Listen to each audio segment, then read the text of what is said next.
Iran's threat against the U.S. officials, including Donald Trump and those involved in the 2020 killing of Iran's Qasem Soleimani, have taken seriously by U.S. officials, with Matt Olson from DOJ calling it extraordinary serious. Iran has issued Interpol red notices and produced propaganda targeting these individuals.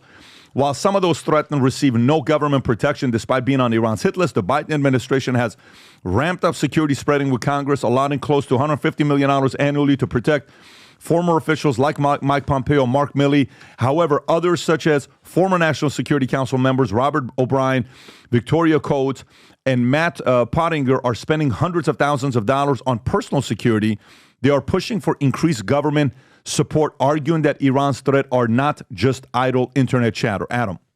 Well, number one, first and foremost, Iran is our enemy, any way you cut it. And then Iran is funding a lot of our allies' enemies in the Middle East, namely Hezbollah, Hamas, and the Houthis, and Shia militias everywhere.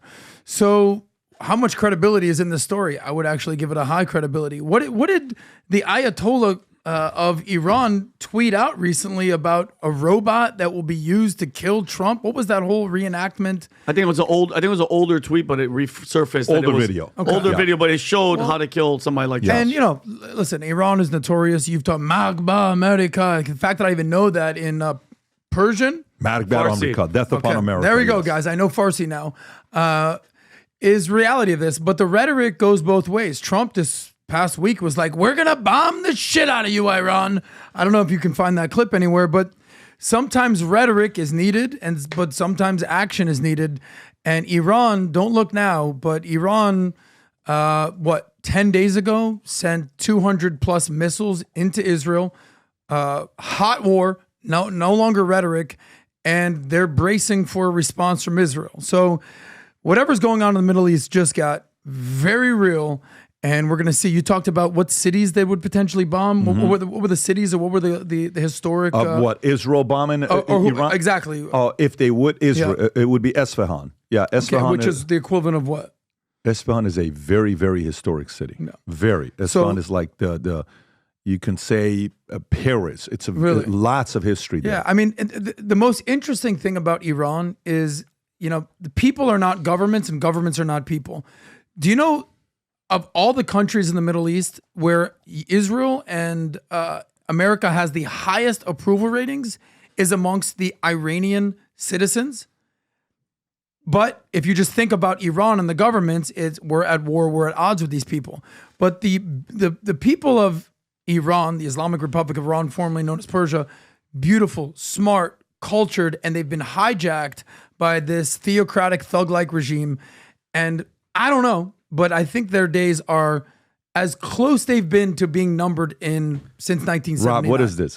This is an older clip though, right? Because this is the clip that Adam was referencing where Trump says that he would bomb the shit out of Iran. But this is years ago though. This is 5 years ago. Said it again. I can't find a recent clip. Go to play this clip. He said it again though. I'm going to bomb the shit out of them. It's true. I don't care. They've got to be stopped. Well, listen, I love the music. I love the background, but I mean, he hasn't. Yeah. He's the non-war president. I just feel like this upcoming administration, he's getting pushed to the point where he's going to have to do something. And by the way, you talked about Israel. U.S. deployed 100 troops to Israel. Pat, you know this, right? For the advanced anti-missile system in Israel amid heightened tension. So now there are actual American troops on the ground because they have to operate it's called the THAAD battery defense THAAD. So I mean, listen, it's going to get to the point where because Israel hasn't responded at all, right, Tom? I mean, Adam, they're about to. Well, look, listen, say what you want. The rhetoric. There was no war in Ukraine. There was no war in Israel. China wasn't circling the wagons over in Taiwan, flying spy balloons over the country. So Trump rhetoric and Rocket Man and bomb the shit out of him. Okay. But sometimes you actually need a crazy person or a perceived crazy person in the White House. I'll just ask this question. Do you think Xi or Putin or the Ayatollahs fear Kamala Harris? I'm not saying that this rhetoric is what's needed. I actually think that diplomacy is needed and conversations and talking to the enemies. You don't make peace with your friends, you make peace with your enemies. But I would doubt that any of these people fear Kamala Harris. And this is the closest the world has been to World War III in, I don't know, ever. Rob, can you do me a favor? Now, here's the only thing. The story came out Wall Street Journal first thing in the morning today, 6 a.m., 7 a.m., is the following, Rob. If you want to pull this up, this is the first thing I saw when I went on WSG. I just send the link to you. If you type in Israel assures U.S., and you'll see it right there. Okay. This You've been blocked. Oh, shoot. They blocked you, Rob. Rob, what did you do? There, Rob. Mm-hmm. So if you look at, you can't do it. Okay, it's all good. So there's a story that came up today from Wall Street Journal. Says Israel assures U.S. it will not strike Iran's oil and nuclear facilities. Really? Officials say. That's actually massive news. Now, whether they do or not is a different story. Go a little lower. Continue reading the article to see the pledges between President Biden and Israel Netanyahu is not going to let you do it. Okay, but Rob, we have an account. Why don't you just log in when you're doing? Okay, all right. So we'll do that afterwards. But yeah, so they're saying they're not. But do you believe that Israel will listen to America and not attack those facilities? No, I don't know. I don't think so. I don't know. Is this one way of we listen to the opinions of the United States, but we will make, okay, Rob, you just had it, but we will make our final decisions based on our national interest. You know what he's saying? We'll do what we want. We will thank you for your feedback, but if we want to bomb these guys, we're going to do it. We will, yeah. Right? So it's not a go a little lower, Rob, go a little lower to see what they say. Still Biden on the top of that, maintain Israel has the right to respond, and I've said that in top. So a strike on oil fields that could send energy prices soaring would be unwelcome weeks ahead of U.S. election, officials have said, and hitting Iran's nuclear facilities could trigger the full-blown regional war that Biden has desperately sought to avoid. Go a little low, Rob. Americans officials have said that they expected a measured response from Israel, believing that the country did not want an out-of-control war. But Biden's leverage with Netanyahu has been limited as he has struggled to bring the violence to an end in Gaza and contain a wider war. By the way, his leverage with Netanyahu is done. Done. You know why? Didn't he say something bad about him? Yeah, he did. He's not a fan of his. But the point is, you have no more leverage with Netanyahu. You're not going to be the president in 22 days. For those of you guys that are coming to the election night party, a couple of the ticket tiers are about to sell out. We've sold almost 1,000 tickets. They're moving left and right. People are picking it up. We're excited about having you guys that night. But here's what I wanted to share with you today, which is the big news. This is the big news. I have all these polos I buy, all these brands, Brioni.